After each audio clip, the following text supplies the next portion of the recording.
جو آپ نے سماعت کر لی ہیں. میں چھوٹا آدمی ہوں، آپ کے علم میں کوئی بہت بڑا اضافہ کرنے کی پوزیشن میں بھی نہیں ہوں. میرے عزیزو، آج کے اس اجتماع کو 2-3 نسبتیں حاصل ہیں. یہ ختم نبوت کانفرنس بھی ہے، حضرت شیخ الحدیث رحمۃ اللہ علیہ کا عرس پاک بھی ہے، دستار فضیلت بھی ہے. تمام عنوانات پر تو گفتگو نہیں ہو سکتی. چند ایک باتیں تھوڑی دیر میں آپ کی خدمت میں عرض کرنی ہے. انسان کے رشتے بہت سارے ہوتے ہیں، لیکن کچھ رشتے بڑے نازک ہوتے ہیں. ان کی حساسیت بڑی انفرادی ہوتی ہے. کوئی کسی کی بیٹی کے دکھ کی بات کرے تو لوگ اپنی بیٹی کو یاد کر کے رونے لگتے ہیں. رشتہ بڑا نازک ہے. ماں باپ اگر دنیا سے رخصت ہو جائیں تو کوئی اپنے ماں باپ کے لیے بھی دعا کرنے لگے تو لوگ اپنے دور یتیمی کو یاد کر کے رونے لگتے ہیں. کوئی رشتوں کی نزاکت بڑی گہری ہوتی ہے. ہمارا جو ہمارے نبی کریم علیہ السلام سے رشتہ ہے وہ بڑا نازک رشتہ ہے. النبی اولیٰ بالمؤمنین من انفسہم. قرآن مجید کے الفاظ کی گہرائی کو تو دیکھیے گا. فرمایا یہ جو نبی کریم ہیں یہ مومنوں سے ان کی جانوں سے بھی زیادہ قریب. اس رشتے کی نزاکت کا عالم یہ ہے کہ عزیز علیہ ما عنتم حریص علیکم بالمؤمنین رؤوف الرحیم. کبھی لوگ کہتے تھے کہ یہ شاعرانہ تخیل ہے کہ بیٹا کھانا کھا لے تو ماں کا بھی پیٹ بھر جاتا ہے. شاید یہ کسی ادیب کا جملہ ہے کہ اولاد کو تکلیف ہو تو باپ درد محسوس کرتا ہے. لیکن یہ قرآن مجید کا انداز تو دیکھیے، اس رشتے کی نزاکت تو دیکھیے. فرمایا عزیز علیہ ما عنتم. مشکل میں تم پڑتے ہو، گرا میرے نبی پہ گزرتا. آپ اس حساسیت کو محسوس کریں. ہمیں نہ تھوڑا سا تقریروں سے آگے جا کر احساسات کی دنیا میں کچھ چیزوں کو لینا چاہیے. آپ کو اس عنوان کی درجنوں احادیث ملیں گی کہ نبی کریم علیہ السلام فرماتے میرا جی چاہتا تھا ہر وضو کے ساتھ مسواک ضروری قرار دے دوں، تمہیں تکلیف ہوگی نہیں دیتا. میرا جی چاہتا ہے لمبی نماز پڑھاؤں، لیکن پھر پیچھے کسی بچے کے رونے کی آواز آ جاتی ہے. حضور فرماتے میں نماز کو مختصر کر دیتا ہوں. وہ حساسیت جو نبی پاک کی امت کے لیے. کبھی آپ غور کرتے ہیں اس بات کو کہ نشستیں چھوڑنا، اپنی سیٹ سے اٹھنا اور اپنی جگہ کو ترک کرنا، یہ بعض اوقات کتنا مشکل محسوس ہوتا ہے. لیکن حضور فرماتے قیامت میں نبیوں کے لیے نور کے ممبر بچھائے جائیں گے، سب اپنے اپنے ممبر پہ بیٹھے ہوں گے، میرے والا خالی ہوگا. میں کہتا ہوں سب سے شانوں والا ممبر ہی مدینے والے محبوب کا ہوگا. لیکن حضور فرماتے ہیں وہ اس لیے خالی ہوگا کہ باقی نبی ممبروں پر ہیں اور میں سجدے میں جا کے امت کے لیے دعائیں کر رہا ہوں. آپ اس احساس کو سمجھیں. میں کیسے آپ کی خدمت میں یہ بات عرض کروں کہ امت کو حضور کے ساتھ جو رشتہ رکھنا ہے وہ کیفیات والا رکھنا ہے. اس میں نعرہ دھیما بھی ہو تو جذبہ دھیما نہیں ہونا چاہیے. اس میں کسی وقت آپ کی سبحان اللہ کی آواز کم بھی ہو تو حضور کے لیے تڑپ کبھی بھی کم نہیں ہونی چاہیے. آپ ذرا غور فرمائیں نا اس رشتے کی حساسیت کو، اور اس رشتے کو کتنا توانا ہونا چاہیے کہ حضرت عبداللہ ابن سلام رضی اللہ تعالیٰ عنہ مسلمان ہو گئے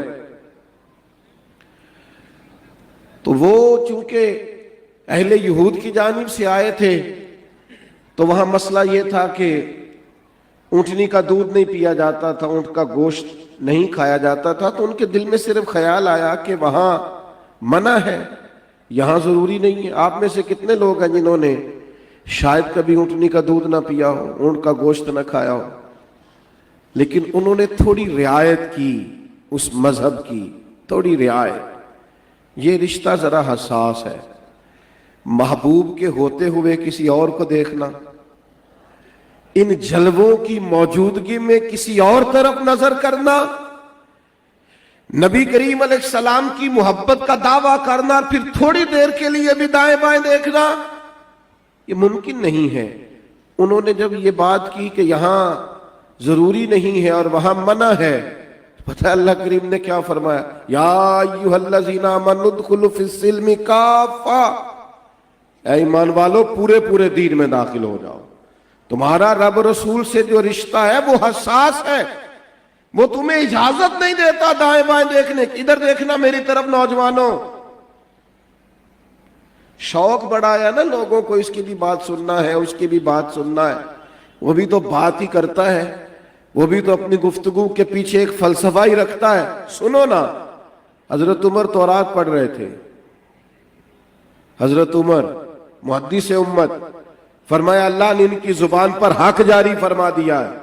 تورات پڑھ رہے تھے، محبوب تشریف لے آئے، پتہ کیا فرمایا؟ حضور فرمانے لگے عمر آپ تورات پڑھ رہے ہیں، حضرت موسیٰ علیہ السلام حیات ظاہری میں ہوتے تو میرا کلمہ پڑھ کے میری پیروی کرتے۔ میرے عزیزو تھوڑا سا نا حساس ہو اس مسئلے میں، تھوڑا سا نا نازک ہو اس مسئلے میں۔ ہم نا کچھ ہمارے بچوں کو بالکل 100% پتہ ہوتا ہے کہ فلاں رشتہ دار سے ہم ناراض ہیں، ہمارے بچے وہاں نہیں جاتے۔ میرا دیہاتی ماحول سے تعلق ہے تو کبھی کوئی پڑوسیوں کے بارے میں کہتا تھا نا فلاں کو گھر سے بلا لاؤ، تو ہم کہتے تھے ہم نہیں ان کے گھر جائیں گے، ہماری ناراضگی چلتی ہے۔ حالانکہ بچے کا تو کوئی جھگڑا نہیں ہوتا، بڑوں کا جھگڑا ہوتا ہے نا، لیکن چھوٹے بچے تک کو احساس دلایا جاتا ہے کہ اس شخص سے ملاقات نہیں کریں گے چونکہ ہمارا ان سے جھگڑا ہے۔ اپنا جس شخص کے ساتھ اختلاف ہے اس کے بارے میں تو پورا اپنی اولاد کو قائل کر دیا ہے، لیکن آپ نے ختم نبوت کے منکر کے بارے میں اپنے بیٹے کو بتایا ہی نہیں ہے۔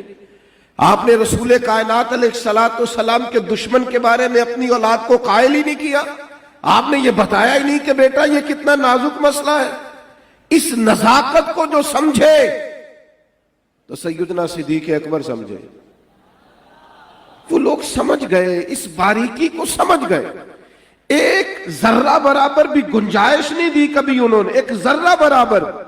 دشمن احمد پہ شدت کیجئے، ملحدوں سے کیا مروت کیجئے، ایک ذرہ پر۔ ان کے صاحبزادے جنگ بدر میں کفار کی طرف سے لڑنے آئے تھے، بعد میں اللہ نے توفیق دی، مسلمان ہو گئے۔ ایک دن گھر میں بیٹھے بیٹھے بات چل نکلی تو صاحبزادے نے بات کو دہرا دیا، کہا ابا جان، حضرت صدیق اکبر کے صاحبزادے، ابا جان آپ بدر والے دن میری تلوار کی زد میں آئے تھے، میں نے باپ سمجھ کر چھوڑ دیا۔ حضرت صدیق اکبر نے مسئلے کی نزاکت کو اور حساسیت کو فوراً بیان کیا اپنے بیٹے کے سامنے، فرمایا بیٹا ابھی آپ کلمہ نہیں پڑھتے تھے، آپ نے چھوڑ دیا۔ اگر بدر والے دن آپ میری تلوار کے زد کے نیچے آتے نا تو میں بیٹا سمجھ کر معاف نہ کرتا، بلکہ محبوب کے دشمنوں کی صف میں کھڑا سمجھ کے قتل کر دیتا۔ یاد رکھنا جب تک ہماری اولادوں، ہمارے نا دوست، اب آپ کو بھی پتا ہوتا ہے ہمیں کیا اچھا لگتا ہے اور کیا برا لگتا ہے، ہمارے گھر والوں کو بھی پتا ہوتا ہے کہ کن رشتہ داروں کے آنے پر ہم خوش ہوتے ہیں اور کن کے آنے پر ہم چڑ جاتے ہیں۔ یہ جو کہتے ہیں نا بچے فلاں کے ہتھے چڑھ گئے، تو بھائی آپ کہاں تھے؟ آپ کس جگہ موجود تھے؟ آپ کہاں کھڑے تھے؟ باغ لٹتا رہا تو مالی کہاں تھا؟ اس معاملے میں حساس ہو جائیں۔ اور ایک اور بات میں نے شروع میں کہا تھا، بات تھوڑی کرنی، اور جو میں نے کہا تھا مجھے یاد بھی ہے اللہ کے فضل سے، واقعی تھوڑی کرنی۔ جس طرح ہمیں ختم نبوت کے معاملے میں، ناموس رسالت کے معاملے میں حساس ہونا ہے نا، اتباع رسول کے معاملے میں بھی حساس ہونا ہے۔ یہ جو تاریخیں دیتے پھرتے ہو نا کہ میں رمضان سے نیک ہو جاؤں گا، بس عمرہ کر لوں اس کے بعد میں نیک ہی ہوں، یہ جو کہتے پھرتے ہو نا بس 4 بچے رہ گئے اس کے بعد میں مسجد میں ہی ہوں، دین آپ کو یہ تھوڑی کہتا ہے آپ تجارت چھوڑ کے مسجد آ جائیں۔ دین تو کہتا ہے بس تجارت دیانتداری کے ساتھ کرو، حضور کی شریعت کا پاس اور لحاظ کرو، نبی کریم علیہ السلام کا حکم ماننے کے معاملے میں حساس ہو جائے۔ خدا را کب تک نماز روزے کا وعدہ لیا جائے گا؟ کب تک؟ دیکھیں نا، ہم نے سنت کا معنی بھی اپنی مرضی کا لے لیا ہے، ہمارا خیال صرف اتنا ہے کہ شاید داڑھی پگڑی اور مسواک کا نام ہی فقط سنت ہے، شاید فقط یہی اسوہ حسنہ۔ او بھائی، اس طرح مسواک سے دانت صاف کرنا سنت ہے نا، دل صاف رکھنا بھی حضور کی سنت ہے۔ اور ترمذی میں موجود ہے، نبی کریم نے فرمایا، اے انس میرے بیٹے، ہو سکے تو صبح اس حال میں کرنا تمہارے دل میں کسی کا بغض نہ ہو، یہ میری سنت ہے، یہ میری ادا ہے۔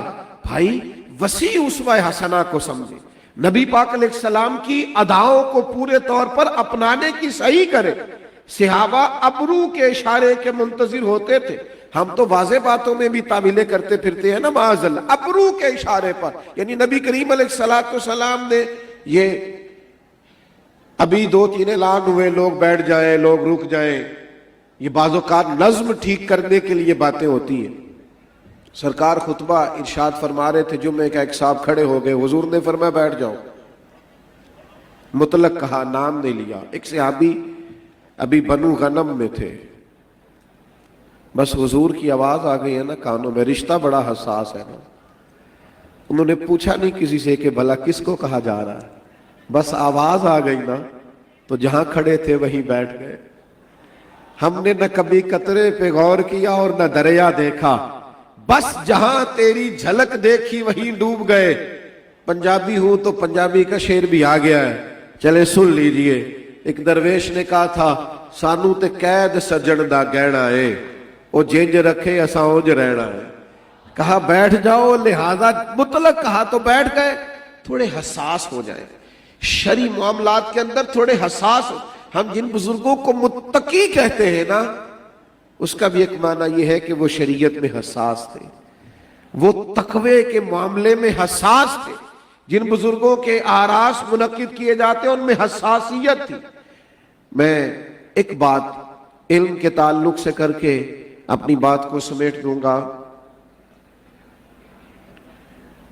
مدارس کی، تعلیم کی، علماء کی اس قدر زیادہ ضرورت محسوس کرنے لگے ہیں، آپ یقین کریں دنیاوی طور پر بڑی بڑی ڈگریاں رکھنے والے لوگ اور کئی ممالک کے اندر بزنس کرنے والے لوگ انزائٹی کا، ڈپریشن کا اور ٹینشن کا شکار ہو گئے۔